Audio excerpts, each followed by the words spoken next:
إلهي بزنته لنكا مران منجدون انداوك أسجلين ليازو جمل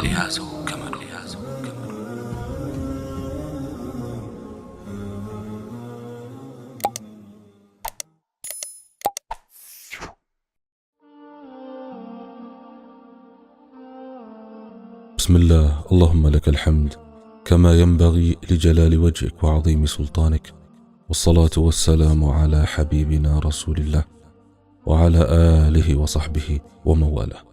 رب اشرح لي صدري ويسر لي أمري واحلل عقدة من لساني يفقه قولي.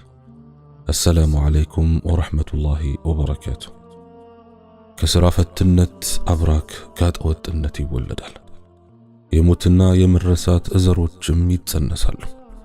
በእርግጥ ሕያዋን የተፈጠሩት ለለውጥና ለእንቅስቃሴ ከሆነ ስራ ፈቶች ሙታን ናቸው። ይህ ዓለም በቀጣዩ ዓለም ለሚከተለው ታላቅ ሕይወት መዝሪያ ማሳ ከሆነ ስራ ፈቶች ከኪሳራና ከኩነኔ ውጭ ያለምንም ምርት ባዶ እጃቸውን ሊቀሰቀሱ ይገባቸዋል። ነቢዩ ሰለዋቱ ረቢ ወሰላሙሁ ዐለይህ የሀብትንና የትርፍ ጊዜን በረከቶች ያልተረዱ በሺዎች የሚቆጠሩ ሰዎች መኖራቸውን ጠቁመዋል። ከሁለት ጸጋዎች ብዙሃን ተዘናግተዋል። እነዚህም ሁለት ነገሮች የመልካም ጤንነትና የትርፍ ጊዜ ጸጋዎች ናቸው ብለዋል። ስንትና ስንት ሙሉ አካል ያላቸው ሰዎች በሕይወታቸው መሪ ግብ ሳይኖራቸው ምንም ነገር በሥራ ሳይጠምዳቸውና ሕይወታቸውን የሚሰጡለት ተልእኮ ሳይኖራቸው ይንቀሳቀሳሉ። ሰው የተፈጠረው ለዚህ ይሆን? በፍጹም። አላህ ስብሓንሁ ወተዓላ እንዲህ ይላል፣ አዑዙ ቢላሂ ሚነ ሸይጣን ረጂም አፈሐሲብቱም አነማ ኸለቅናኩም ዐበሰን ወአነኩም ኢለይና ላ ቱርጀዑን ፈተዓላ አላሁል መሊኩል ሐቅ لا إله إلا هو رب العرش الكريم يفترناችሁ ለከንቱ መሆኑን እናንተም ወደኛ የማትመለሱ መሆኑን ጠረጠራችሁና በከንቱ የፈጠርናችሁ መሰላችሁና የእውነቱም ንጉስ አላህ ከፍተኛነት ተገባው። ከእርሱ ሌላ አምላክ የለም። የሚያምረው ዓርሽ ጌታ ነው። ሱረቱል ሙእሚኑን አንቀጽ 115 እና 116። ሕይወት ለአንዳች ዓላማ ተፈጥራለች። ሰማያት ምድርና በመካከላቸው ያለው ዓለምም እንዲሁ። የሰው ልጅ የፍጥረትን ዓላማ ሊረዳና ሊኖርለት ይገባዋል።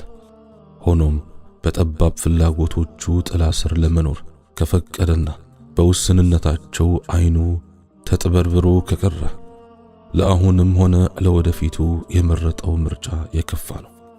የተለያዩ የማህበረሰብ ክፍሎች የጊዜን ጥቅም ለማጉላት የተለያዩ አባባሎችን ከተለያዩ ውድ ቁሳቁሶች ጋር በማዛመድ ለመግለጽ ሞክረዋል።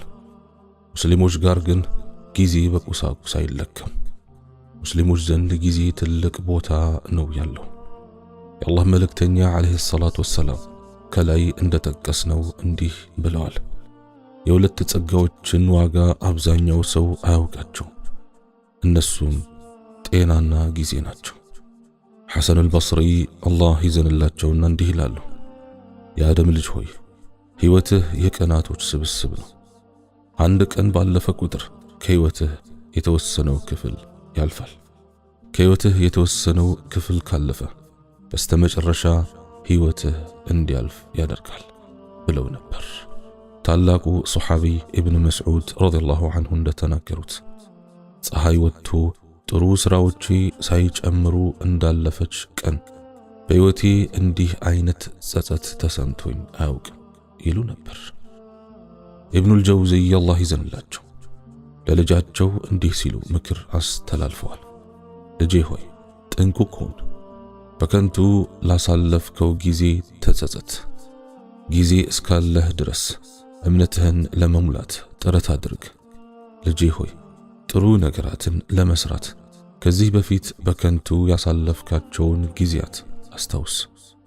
ይህ ማስታወስህ ጥሩ ነገሮችን ለመስራት ይረዳሃልና ልጄ ሆይ እያንዳንዱ ቀን የሰዓታት ጥርቅም ነው። እያንዳንዱ እስትንፋስ ደግሞ ሀብት ነው። ስለዚህ በእያንዳንዱ እስትንፋስ ጥሩ ነገሮችን ስራበት፣ አለበለዚያ በትንሣኤ ቀን ካዝናህ ባዶ ይሆናል። አላህ ይጠብቀን። ኢብኑል ጀውዚይ አላህ ይዘንላቸውና በመጨረሻ ለልጃቸው የሰጡት ምክር፣ ልጄ ሆይ ዱንያ ላይ ያሳለፍከው 60 ዓመት ስታሰላው በሚከተለው መንገድ መሆኑን ትገነዘባለህ። 20 ዓመታትን በእንቅልፍ፣ 15 ዓመታትን በሕፃንነት፣ አብዛኛው የቀረው ክፍል በዓለማዊ ደስታ፣ እንዲሁም የዒባዳውን ጊዜ ደግሞ በኩራትና በቸልተኝነት ናቸው። እስኪ ልጄ ከዚህ በኋላ ስለ ዘላለማዊ ሕይወትህ አስብ። ይህ የሚወሰነው እዚህ ዱንያ ላይ በምታሳልፈው የሰዓታት ሕይወት ነው ብለው ነበር። እዚህ ላይ መጠየቅ ያለብን እኛንስ ምን ያክል ኖረናል? ምን ያክል ጊዜስ በዒባዳ አሳልፈናል? ከሁሉም በላይ ማወቅ ያለብን ዕድሜያችን በጨመረ ቁጥር ወደ ሞት እያመራን መሆናችንን ነው። አብዛኛው ሰው በሚያሳዝን መልኩ አሁንም የልደት ቀኔን እያለ የሚያከብር ሰው አለ። ዕድሜውን ገፍቶ 40ም 50ም 60ም ገብቶ የልደት ቀን በርዝዴይ እያሉ የሚያከብሩ ሰዎች አሉ። ወላሂ ነገር ግን ያላስተዋሉት ነገር ቢኖር የልደት ቀን መሆኑ ብቻ ሳይሆን ወደ ሞትም እየተቃረምንበት ያለ አጋጣሚ መሆኑን ነው። አንድ ቀን ባለፈ ቁጥር አላህ ስብሓንሁ ወተዓላ ከመደበልን ዕድሜ እየቀነሰ መሆኑን መረዳት አለብን። እንዴት ሰው ወደ ሞት እየሄደ ስለተወለደው ብቻ በማሰብ ቀን እያለ በርዝዴይ እያለ ልደቱን ያከብራል? እንኳንስ ዓመት፣ አንዲት ቀን፣ አንዲት ደቂቃ ባለፈች ቁጥር ልናለቅስ ልናዝን ወላሂ የሚገባው። ምን ሰርቼባት አላህ ዘንድ ሳላፍር እንድቆም ሊያደርገኝ የሚችልን ሥራ ሰርቻለሁ ወይ? አላህን የሚያስደስት መልካም ሥራ ሰርቼበታለሁ ወይ? ራሳችን መለስ ብለን ልንተሳሰብ ይገባል። ሓሲቡ አንፉሰኩም ቀብለ አን ቱሓሰቡ። የሂሳቡ ቀን ከመቆማችን በፊት አሁኑኑ ራሳችንን ነፍሳችንን ልንተሳሰባት ይገባል። ወዳጆች አላህ ስብሓንሁ ወተዓላ ብቻ ያግራልን። ያ ሙቀሊበ አልቁሉብ ተቢት ቁሉበና ዐላ ዲኒክ። اللهم إنك عفو تحب العفو فاعف عنا. اللهم قلت وقولك الحق ادعوني أستجب لكم. فها نحن يا رحمن ندعوك بالهداية.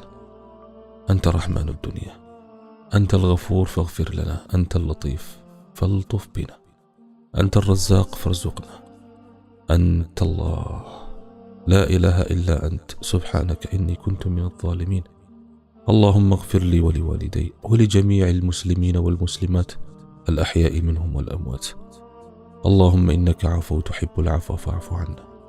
اللهم آتنا في الدنيا حسنة وفي الآخرة حسنة وقنا عذاب النار. الله بجزياتنا من التكم سوتش أتركن. سبحانك اللهم وبحمدك أشهد أن لا إله إلا أنت أستغفرك وأتوب إليك. وآخر دعوانا أن الحمد لله رب العالمين. والسلام عليكم ورحمة الله وبركاته.